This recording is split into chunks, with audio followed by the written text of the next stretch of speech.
North of Washington, D.C. is a pair of office buildings that a bunch of raiders fortified some time ago. To them, it was just an easily defended location in the middle of a hostile wasteland. But before the war, this place was a haven for the scientific and artistic masterminds who used to make some of the finest entertainment products in the world. This here building was once the heart of Maryland's thriving game industry, but now the place is completely abandoned.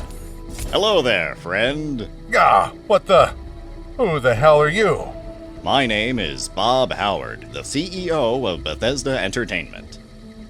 Before the Great War, I ran the finest game development studio in Maryland. We made dozens of hit games like Grognak the Barbarian versus the Elder Trolls, and of course, our greatest accomplishment, Pullout, Post-Nuclear Boogaloo. Sorry, I've never played it. Okay, so maybe you haven't played Pullout 1 or 2, but surely you've played our most successful installment, Pullout 3. Yes, I actually prefer shooters over old-timey role-playing games. Lots of people do. In fact, as soon as we released Pullout 3, the fans demanded more, and we were hard at work on Pullout 4 when the Great War came and destroyed civilization. Well, it looks like Pullout 4 will never be finished. Never. Ever. Ever.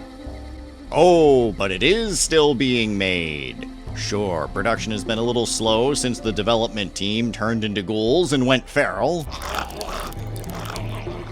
But now, after only 208 years in development, we're finally ready to announce Pullout 4. So, tell me about this new game.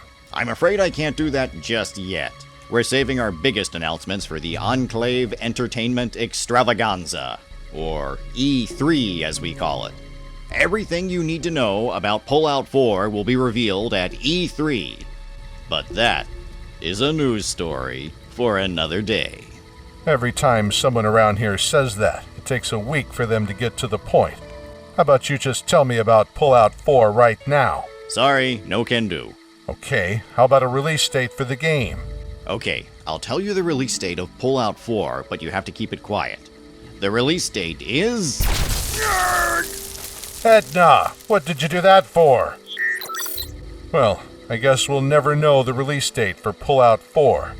Come on, Edna. Gonna have to rewrite your personality matrix for the third time.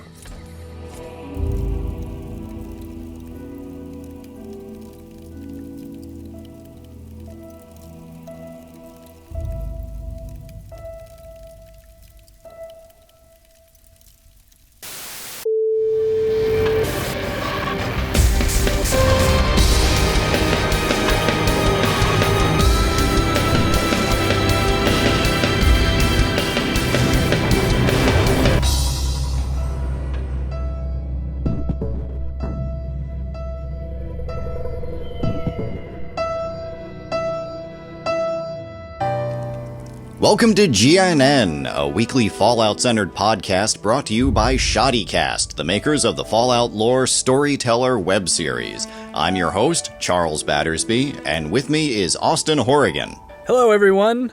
I am Austin Horrigan. I am the video editor of Hidden History and also the narrator of Hidden History. And before that, I did The Witcher and Dragon Age. And now I'm doing this. And I'm Charles. I write the Fallout lore web series, and before I worked for Shoddycast, I wrote a play called That Cute Radioactive Couple that was inspired by the Fallout games and the Bioshock games. And when I'm not writing fun stuff like that, I do freelance video game journalism as well. So if you're listening to this, you almost definitely have seen the official reveal video of Fallout 4. So Austin, this has been microanalyzed by every fan out there. People have gone through and written detailed analyses of the video that are 5 times as long as the video itself. So what are your thoughts on this video? My first reaction to it was actually a very emotional reaction. It elicited this kind of anxiety and it humanized, because it humanized the old world in a way that doesn't happen all the time in the Fallout franchise, but when it does, it's incredibly evocative. And I can think of a similar moment from Fallout 3 in the Germantown Police HQ when you're reading the entries by the survivors who were there and they're slowly succumbing to radiation poisoning. It was that similar feeling I got where I just really felt in line with what was happening when they were showing the old world in this trailer. Especially when he was, the radio host was like, oh, wait a minute, we lost contact with our affiliate station, stand by. And I was like, holy crap, it was just so well put together that it completely elicited that kind of fear for the participants and kind of this, oh my gosh, that would be so horrible. Yeah, one of the things that the original designers of the Fallout world tried to establish is that these games take place in an alternate future, so it's not our real 21st century. They were created back in, the late 90s, and so back then there was this kind of Cold War nostalgia. And they used that as a premise that in the Fallout timeline, they never had the enlightened days of the 1990s. Which, now to us, it's quaint how cute it was back when, the Cold War, that's so adorable. And so, they tried to establish a premise that the Fallout timeline, that world deserved its apocalypse, that the pre-war days in 2077 of their timeline were, just as bad and mean and war-torn as what they thought the Cold War was going to be like in, the mid-80s. And now that we're stepping further away from that, we really are in the 21st century. So the designers at Bethesda right now, they're kind of looking back on those pre-war days with, I guess, a genuine nostalgia that the original designers didn't feel when they made their games in the 90s. As far as other post-apocalyptic scenarios that are also similarly timed, I just watched the new Mad Max movie and a couple weeks ago, and that narrative that there's a similar structure in those movies if you watch them over time. Like you have like the first Mad Max movie, which is actually more dystopian and is total collapse, but pretty much, things are going very badly for society. And then Road Warrior has, I guess something, it's mostly just chaos in every conceivable way. And then Thunderdome had Bartertown, so there was a little bit of a build-up. And then the thing I liked about, even though it's not in a strict, timeline of any kind, there were 3 towns that you never really got to see, but they actually interacted, they had trade and they had roles and there was society and industry. And I'm really excited to see some of that in Fallout. And I think there's a lot of potential on the East Coast, especially if you can take things like the pit into account. So that does raise an issue that we're kind of assuming that Fallout 4 is going to take place chronologically after all the other games. So is there anything in this video that we've seen that tangibly indicates that this is a particular time period? It's possible that Vault 111 is a control vault that just opens 10 years after the apocalypse, and maybe Fallout 4 is set in 2087. Yeah, the only thing that I would possibly say that might indicate that it's at least not that soon after the scenario is that there does seem to be a pretty bustling society of some kind. So unless the Commonwealth, kind of like New Vegas, found a way to somewhat preserve themselves from the fallout of the nuclear bombs dropping, which in the trailer, I think they show a bomb dropping pretty nearby. So I don't think that's the case. I think it'd be reasonable to presume that it's at least not that soon after the bombs dropping. But based on the leaked script that Kotaku got their hands on, I guess it actually would be reasonable to assume that it could just be shortly after the Great War incident, because he mentions his father and everything,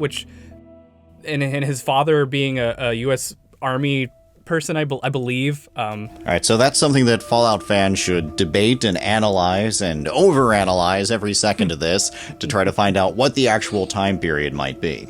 So now you mentioned the protagonist talking about his father, which creates an entirely new mechanic for the Fallout series, the voiced protagonist. I was completely shocked by him speaking to his dog. That was me be like, whoa, what the heck is Bethesda doing? I think there are some possible pitfalls and maybe some limitations with the way that people play the typically developed Bethesda sandbox games, where they live kind of through their character, and the voice of the character is kind of coming from their own mind. So that might pose as a limitation for that genre. It might not, though. I mean, Mass Effect has fully voiced male and female characters and allowed them a relatively large amount of range in character development options. So I don't think it's undoable or even game breaking. It's just very surprising to me. I agree. I think that it could be a pitfall if there's just one voice, or if you're handed a default character of you're that guy and you don't get to customize your character's age or gender or race or, personality. But BioWare has done some great work with that, especially in Dragon Age Inquisition, where you don't just have one male and one female voice, you have a more upper-class sounding voice and a lower-class sounding voice for both genders. So if Bethesda were to mimic that, where you have a choice of different personalities and different voices for your character. All right, so in Fallout 3, it was hinted that Fallout 4 was going to happen in Boston, with drops to the Commonwealth and the Institute, and so now we know for sure that it's in Boston, that the Institute is almost certainly MIT. So let's talk a little bit about the characters from Fallout 3 that implied that the Commonwealth would exist, and whether those characters are liable to come back. So the driving force behind this was Dr. Zimmer on his hunt for an android. And there's a few characters in the Fallout 3 DLC where they punch the idea of the Commonwealth even more. The ferryman in Point Lookout says that he comes from up in the Commonwealth. There's a reference to it in the pit. So there are a bunch of little characters that were introduced in those DLC packs that maybe Bethesda had big plans for. And one that really sticks out for me is Desmond Lockhart, the British ghoul from Point Lookout. All right, so now in the trailer, we haven't seen a whole lot of clear indications of different kinds of characters. We didn't really see a super mutant. We saw some hulking forms that could have been a super mutant, might have been someone in power armor. And speaking of power armor, might be Enclave, might be Brotherhood. So what factions and non-humans do you think are likely to appear here? I would be amazed if they didn't at least have some token super mutants from it. Just seems like such a quintessential element of a Fallout game. But I would be surprised to see a lot of them, unless there's some sort of explanation, because I know that in Fallout 3 they mentioned, if you overhear some of their conversations, that they are running out of the FEV virus vats. And in Fallout 3, they established the reason they have super mutants in Maryland is because there was another batch of FEV kept in a heretofore unmentioned vault, and that's where those particular super mutants come from. At the end of Fallout 1, it said the super mutants dispersed to the east, but the super mutants that, left to the east are specifically not the ones in Fallout 3. So perhaps some of that first generation of super mutants that the Master created might be the ones that show up in Boston. So now it's time for a weekly segment that we're going to call Artsy Smartsy Stuff. This is where we discuss the designer's symbolism and literary influences. So one of the things that I suspect is strongly influencing Fallout 4 is Blade Runner, as well as Logan's Run. So when Dr. Zimmer comes down to the Capital Wasteland in Fallout 3, he informs us that he's part of the Synth Retention Bureau. They're the special unit from the Institute whose job is to hunt down runaway androids, just like Deckard did in Blade Runner and Do Androids Dream of Electric Sheep, and it's also very similar to Logan with the Sandmen in Logan's Run. So what do you think about the possibility of the Synth Retention Bureau returning and being a major factor? I have to say, when you sent me the outline for this podcast, and you had that listed, the Blade Runner, as an influence. I was like, where's he getting that from? And then I was like, oh my gosh, of course Blade Runner is going to be an influence. I mean, even if you watch the trailer, the visual elements have that kind of cluttered urban feel with lots of advertising that are very bold, and it has a lot more future tech on top of it. And there's always been a little bit of Blade Runner in the Fallout series, like here and there, like they've just been itching to make a game that was a more of a focus. Yeah, we have a shot. It's a character that appears to be the mysterious stranger walking through a Times Square-like setting, and if you look closely, that's actually Scully Square in Boston, but it looks a lot like the Blade Runner interpretation of Times Square. So I think we're going to see a lot of very deliberate references to Deckard and Do Androids Dream of Electric Sheep and Blade Runner, of course. So with Fallout 4, we're seeing it is a post-apocalyptic world where everything has been destroyed throughout most of the world, but then we're told that the Institute is this very civilized place. So I think we're going to see some dystopian elements in Fallout 4, where the Institute is a large, thriving society that has these dystopian elements, and it's an island within this post-apocalyptic world. I totally agree with you on that. It's, in a lot of ways, it is an area slightly unexplored in the Fallout universe, other than, like, if you could count perhaps Caesar's Legion, like, in their, like, if they took over, that would be kind of a dystopia. It still wouldn't be the classic dystopian of a overbearing government and thought policing in the kind of 1984 type dystopian or Fahrenheit 451 type dystopia. Okay, and on that, it's time for a commercial break. Please stand by for some words from the fine makers of Cram. Cram, the mystery meat with a taste adventure in every bite. Cram! It's the mystery meat with a different taste adventure in every bite. Is it pork? Chicken? Beef?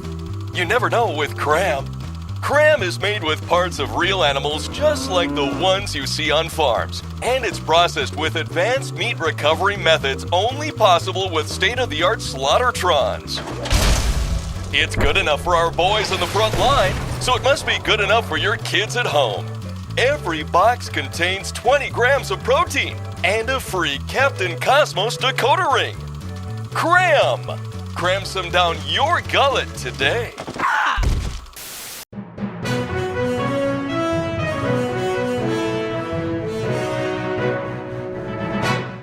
And welcome back. Now it's time to close our show with a weekly segment that I call Irresponsible Speculations. Now, the Fallout games and all video games are made by real humans, and when we wildly rumor monger on the internet or start Twitter campaigns to get people fired because we don't like what they did with our game, we're destroying the lives of real people.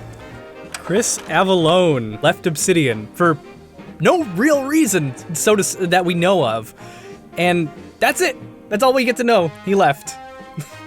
Shortly after Fallout 4. Now, Chris is a real live person and a nice guy, and we should not wildly speculate on his life in public, but is there a chance that Chris has been poached or headhunted by Bethesda and is being secretly put to work on Fallout 4? Yes, I hope so. I really hope so, because I think Obsidian was a pivotal part of what made Fallout New Vegas so good. Though, at the same time, has it been officially stated that Obsidian isn't going to be a part of the development of Fallout 4?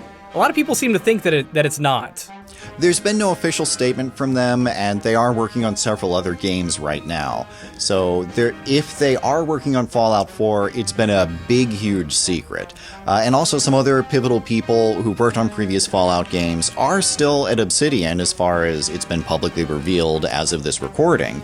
So it so far just seems like Chris Avellone has left the company for mysterious reasons. He just really doesn't want to work anymore. He just wants to be unemployed. And so here's another wild piece of speculation. Chris Avellone did write the comic book adaptation, or the comic book side story to Fallout New Vegas. He's also written short stories and novellas set in game worlds. It's possible he's left game development to work on a Fallout novel or comic book or movie. What sort of wild speculations do you think about there? I like to imagine that he's just going to make his own video game called 1950s influenced post-apocalyptic game that is not Fallout. All right, so our final bit of irresponsible speculation. What do you think will happen at E3? I know we're going to get a certain amount of time of actual gameplay, at least in the staged E3 way, where it's like someone holding a game remote and pretending to play. My irresponsible speculation for E3 is that Elder Scrolls 6 will be announced, and more specifically, it'll be Skyrim 2, not an Elder Scrolls game set somewhere else within the Elder Scrolls world. I think we're going to get another adventure of the Dovahkiin in Skyrim. I would cry. Okay, on that, we are a weekly podcast, so we will be back next week to actually respond to the real information that was revealed at E3 this week. Oh, and remember, tune in every Saturday morning to GNN for new episodes of Giddy Up Buttercup and the Pony Pals, and remember to join us this Sunday night for the season premiere of the New Adventures of Grognak the Barbarian. I'm Charles Battersby. And I'm Austin Horrigan. Thank you for tuning in to GNN.